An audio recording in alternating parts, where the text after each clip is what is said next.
Hi, welcome back to our channel. இன்றைக்கி நம்ம பார்க்க போகிற recipe vegetable pulao with soya chunks. வாங்க எப்படி பண்ணலான்னு வீடியோக்குள்ளே போகலாம். அதுக்கு 1 கப் சோயா சங்கை ஹாட் வாட்டரில் ஒரு 10 to 15 மினிட்ஸ் ஊற வச்சுருங்க.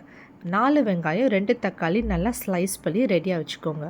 அப்புறம் ஒரு கப்பில் 4 பாதாம் 4 முந்திரி 2 வரமிளகா ஹாட் வாட்டரில் கொஞ்சம் ஊற வச்சுருங்க. அப்புறம் தேவையான வெஜிடபிள்ஸ்லாம் கட் பண்ணி வச்சுக்கோங்க. நெக்ஸ்ட் நம்ம அரைக்கிறதுக்கு தேவையான திங்ஸ்னால் அரை வெங்காயம், தேங்காய் கொஞ்சம், பூண்டு, சோம்பு, பட்டை, இஞ்சி இதெல்லாம் மிக்சியில் போட்டு அரைச்சிக்கணும்.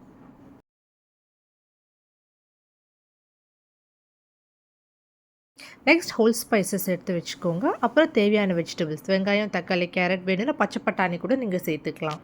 அப்புறம் பாஸ்மதி ரைஸ் ஒரு 2 கப் பாஸ்மதி ரைஸ் அரை மணி நேரம் ஊற வச்சுருங்க.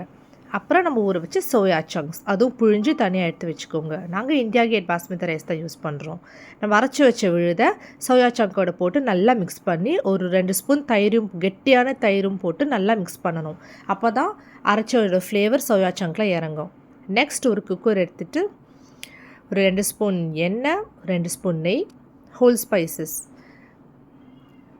பே லீஃப், ஸ்டார் அனீஸ், பட்டை, கிராம்பு, ஏலக்காய் எல்லாம் போட்டு சோம்பு, ஜீரகம் எல்லாம் போட்டு நல்லா பொரிஞ்சோடனே நம்ம ஸ்லைஸ் பண்ண வெங்காயமும் எடுத்து தக்காளியும் எடுத்து போட்டு நல்லா வதக்கணும். அப்புறமா நம்ம எடுத்து வச்ச வெஜிடபிள்ஸ் என்னெல்லாம் வெஜிடபிள்ஸ் இருக்கோ நீங்கள் எல்லாமே சேர்க்கலாம். போட்டு ஒரு 1.5 ஸ்பூன் காஷ்மீரி மிளகா, 1 ஸ்பூன் தனியா பவுடர், 1 ஸ்பூன் ஜீரா பவுடர் எல்லாம் போட்டு நல்லா மிக்ஸ் பண்ணிவிட்டு நம்ம ஊற வச்ச சோயா சங்கையும் இதோடு சேர்த்து மிக்ஸ் பண்ணணும். சோயா சங்க் மசாலாவோட போட்டு ஒரு 10 to 15 மினிட்ஸ் ஊறினா போதும்.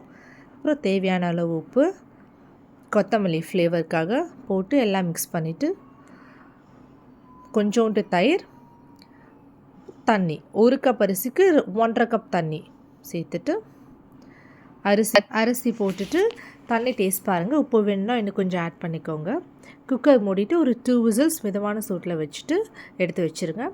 நெக்ஸ்ட் ஒரு கடாயில் நெய் ஊற்றி ப்ரெட்டு குட்டி குட்டியாக நறுக்கிட்டு அதையும் நல்லா ரோஸ்ட் பண்ணிவிட்டு பிரியாணி மேலே போட்டுட்டு நல்லா சூடாக சர்வ் பண்ணிங்கன்னா சூப்பராக இருக்கும். அது கூட ஆனியன் ரைத்தா அதுவும் பண்ணி சர்வ் பண்ணிங்கன்னா ரொம்ப அட்டகாசமாக இருக்குங்க. ட்ரை பண்ணி பார்த்துட்டு எப்படி வந்ததுன்னு கமெண்ட்ஸில் சொல்லுங்கள். தேங்க்ஸ் ஃபார் வாட்சிங்.